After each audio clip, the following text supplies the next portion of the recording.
every other donor that is giving any aid, their aid dollars are now being conditioned by US ideology. And I think that should be of a concern to countries everywhere. It cannot be overstated how impactful and severe this new policy can be, right? It applies to international organizations, multilateral organizations, all of the funding within those organizations. It's not just foreign NGOs that have to decide, are they going to take the money? It's now UN agencies that have to decide what to do with this money. It is impossible to overstate the potential impact of what this is going to look like.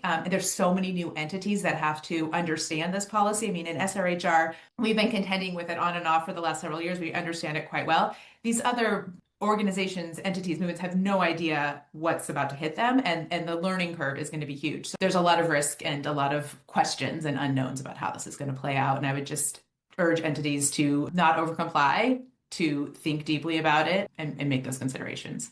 I was thinking about what other countries can be doing right now, because I think Amy's point about this applying to multilaterals and UN agencies, like every other donor that is giving any aid, their aid dollars are now being conditioned by US ideology. And I think that should be of a concern to countries everywhere. So it's either you've given money to the UN, you're giving money to an organization, and all of a sudden what that organization can do, what that UN agency can do is being dictated by the US, one single country in a system that is supposed to represent all countries. And that should, I think, be of grave concern, or when it applies bilaterally to countries. So there, I think Amy's point of it does say we may ask countries to sign this. They're not saying they're going to ask all of them. And so I think there is leverage there in countries to say, we want a waiver. We don't want to sign, to be pushing back, because this is really the US exerting control over what the rest of the entire world can do, whether it's a donor giving money or a country receiving money.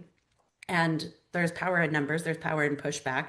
And I think it's just to, I think Mina's point really is, are countries willing to push back when it comes to women's bodies and people's rights and basic reproductive rights for all peoples? And that's, I think, the fundamental challenge of it all.